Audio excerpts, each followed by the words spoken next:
Hello दोस्तों, समाज वाटिका channel में आप सबका स्वागत है। मैं विमल सर। आज हम बिहार बोर्ड एनसीईआरटी बुक कक्षा 8 विषय इतिहास के पाठ संख्या 2 का अध्ययन करेंगे। पाठ संख्या 2 में है व्यापार से साम्राज्य तक कंपनी की सत्ता स्थापित होती है। तो इस चैप्टर के बारे में 4 वीडियो पहले ही ऑलरेडी अपलोड कर चुके हैं चैनल पर।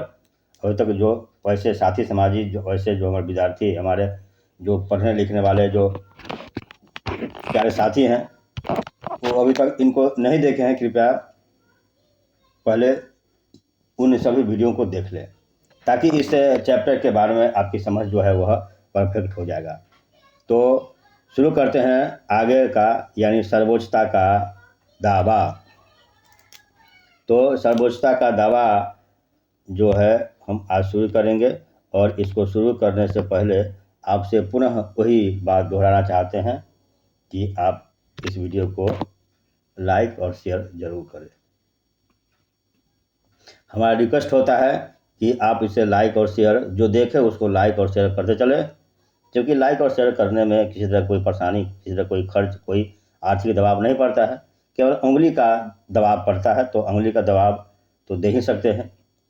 और आगे जो चैनल है हमारा समाज वाटिका चैनल, उसे भी आप सब्सक्राइब करें।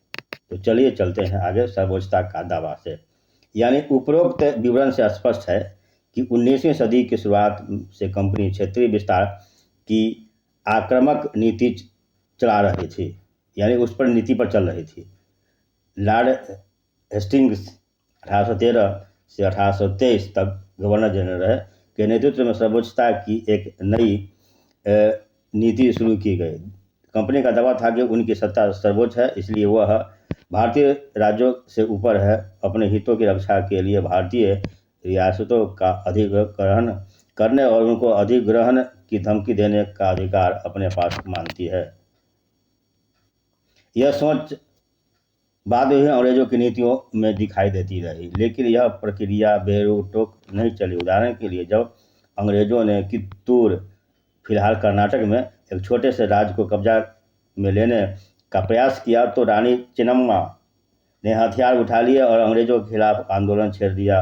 1824 में उन्हें गिरफ्तार कर लिया गया और 1829 में जेल में ही उनकी मृत्यु हो गई। चेन्नम्मा के बाद कित्तूर स्थित संगोली के एक गरीब चौकीदार रायन्ना ने यह प्रतिरोध जारी किया। चौतरफा समर्थन और सहायता से उन्होंने बहुत सारे अंग्रेज शिविरों और दस्तावेजों को नष्ट कर दिया था। आखिरकार उन्हें भी अंग्रेजों ने पकड़कर 1830 में फांसी पर लटका दिया गया। प्रतिरोध के ऐसे कई दूसरे उदाहरण आप इस पुस्तक में आगे पढ़ते रहेंगे या आगे देखेंगे। यह है यह है लॉर्ड हेस्टिंग्स का, और नीचे है रानी चेन्नम्मा का यह प्रतिमा। उन्हीं के स्मृति में यह मूर्ति बनाया गया है। आगे है 1830।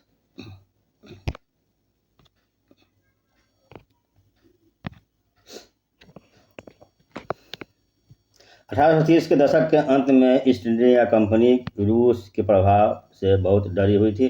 कंपनी को भय था कि कहीं रूस का प्रभाव पूरे एशिया में फैलकर उत्तर पश्चिम से भारत को भी अपनी चपेट में न ले ले। इसी डर के चलते अंग्रेज जब उत्तर पश्चिम भारत पर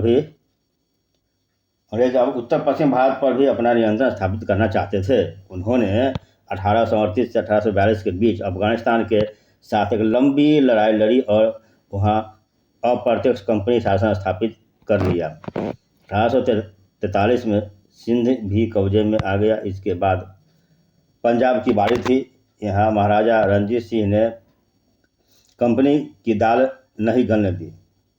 1839 में उनकी मृत्यु के बाद इस रियासत के साथ 2 लंबी लड़ाइयाँ हुई और आखिरकार 1849 में अंग्रेजों ने पंजाब को भी अधिग्रहण कर लिया। विलय की नीति।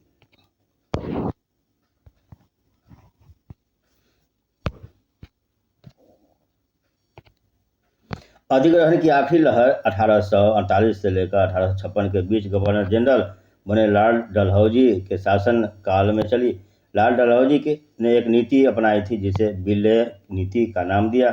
यह सिद्धांत इस तर्क पर आधारित था कि अगर किसी शासक की मृत्यु हो जाती है तो उसका कोई पुरुष वारिस नहीं होता है तो उसकी रियासत हड़प कर ली जाएगी, यानी कंपनी के भूभाग का हिस्सा बन जाएगी। इस सिद्धांत के आधार पर एक के बाद एक कई रियासतें, जैसे सतारा यानी 1848 में, 1850 में संबलपुर, 1852 में उदयपुर, 1853 में नागपुर, 1854 में झांसी अंग्रेजों के हाथ में चली गई।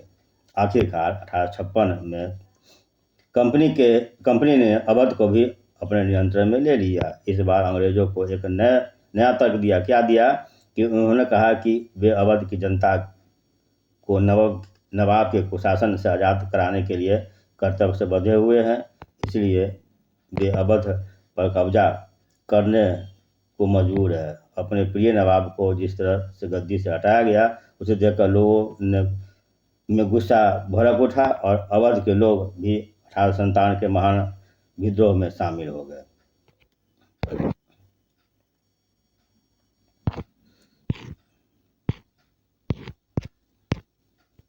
आगे है नए शासन की स्थापना, तो इसे हम अगले वीडियो में देखेंगे। इस वीडियो को हम यहीं समाप्त करते हैं और मिलते हैं अगले वीडियो में। तब तक के लिए जय हिंद, जय भारत।